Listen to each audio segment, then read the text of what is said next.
Let's come back to the fire. I'm not here to teach. I'm not here to convince. I'm here to tell you what changed, quietly, after the inner work settled. I'm not here to convince the many. I'm here to recognize the few. If you're one of them, you'll know. When people hear stories about inner integration, about meeting the inner child, the shadow, the anima, they often imagine something dramatic happens afterward. That life suddenly becomes lighter, that decisions become obvious, that fear disappears. That's not how it works. What actually changes is much subtler and much more profound. After the integration, my external life didn't immediately look different. I still woke up tired some days. I still had doubts. I still felt uncertainty about the future. But the quality of my inner experience changed.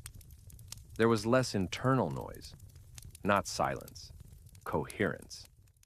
Before, decisions were noisy. There were multiple voices pulling at once. One wanting approval, one wanting security, one wanting recognition, one wanting escape. Every choice felt charged. Every decision felt like it said something about who I was. After integration, something shifted. The voices didn't disappear, but they stopped fighting for control. Instead of debate, there was a felt sense of yes or no. Not dramatic, not emotional, just clear. This is one of the first changes you notice after inner integration. Decision-making moves from the head to the body. Not impulsively, not recklessly, but somatically. You feel alignment as openness, misalignment as contraction. It's quiet, which is why many people miss it. For example, work. Before, I could tolerate environments that didn't feel right, as long as they offered status, money, or validation. After integration, tolerance dropped sharply, not out of judgment, out of honesty. I could feel, almost immediately, when something required me to split myself, to perform, to posture, to betray something subtle but essential. And once you feel that clearly, you can't unfeel it. You may still choose to stay in certain situations, but the cost becomes visible. This doesn't make life easier. In some ways, it makes it harder, because clarity removes excuses. You can no longer tell yourself, "I didn't know." Another shift shows up in relationships. Before integration, relationships often carried unconscious roles, proving, rescuing, pleasing, hiding, needing. After integration, those roles loosen, not because you're superior, but because you're no longer fragmented. You stop asking, "Do they want me?" and start asking, "Do I feel like myself here?" That question changes everything. You may notice that some connections fall away naturally, not dramatically, not with conflict. They simply no longer have the same gravity. And new connections, fewer, quieter, begin to appear. Connections where there is less intensity, but more presence. Less adrenaline, more steadiness. This can feel strange at first. Many people mistake calm for boredom because their nervous system is used to chaos. Another subtle shift happens around time. Before integration, time often feels scarce, like something you're chasing or falling behind.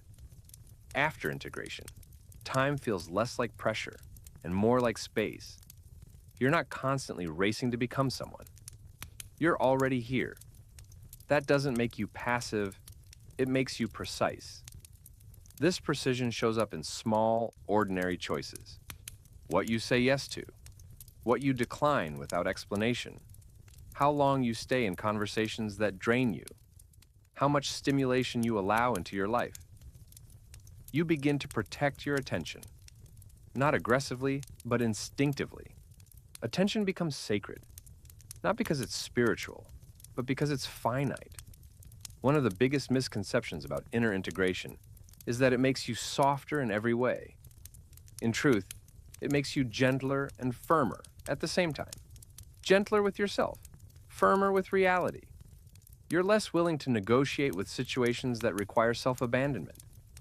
Not because you're rigid, but because you're whole. Emotionally, things still arise. Sadness still comes.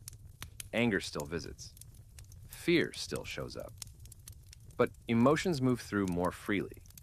They don't lodge themselves as identity. You don't say, I am afraid. You say, fear is here. That small shift is the difference between being possessed and being present. There's also a loss that comes with integration, and this isn't talked about enough. You lose certain fantasies. The fantasy of being saved, the fantasy of being special, the fantasy of one day finally arriving. At first, that can feel like grief, but what replaces it is something quieter and more reliable, belonging to yourself. This belonging changes how you approach the future. You still make plans, you still have goals, but they're no longer attempts to outrun your past. They're expressions of who you already are. Work becomes contribution instead of compensation. Creativity becomes play instead of proof. Rest becomes necessary instead of deserved. I want to be clear about something important. Inner integration does not remove uncertainty from life. What it removes is the panic around uncertainty.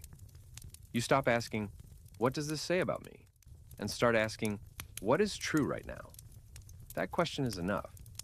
If you're listening to this and recognizing pieces of your own experience, even faintly, trust that recognition. It doesn't mean you're finished. It doesn't mean you're ahead. It doesn't mean you need to do anything. It just means you're listening. And sometimes listening is the most courageous thing you can do. This channel will continue to explore what happens when inner work meets ordinary life, not as instruction, but as lived reality. We'll talk about work without proving relationships, without roles, creativity, without performance and meaning, without grand narratives, all told slowly, all told honestly. Remember, I'm not here to convince the many, I'm here to recognize the few.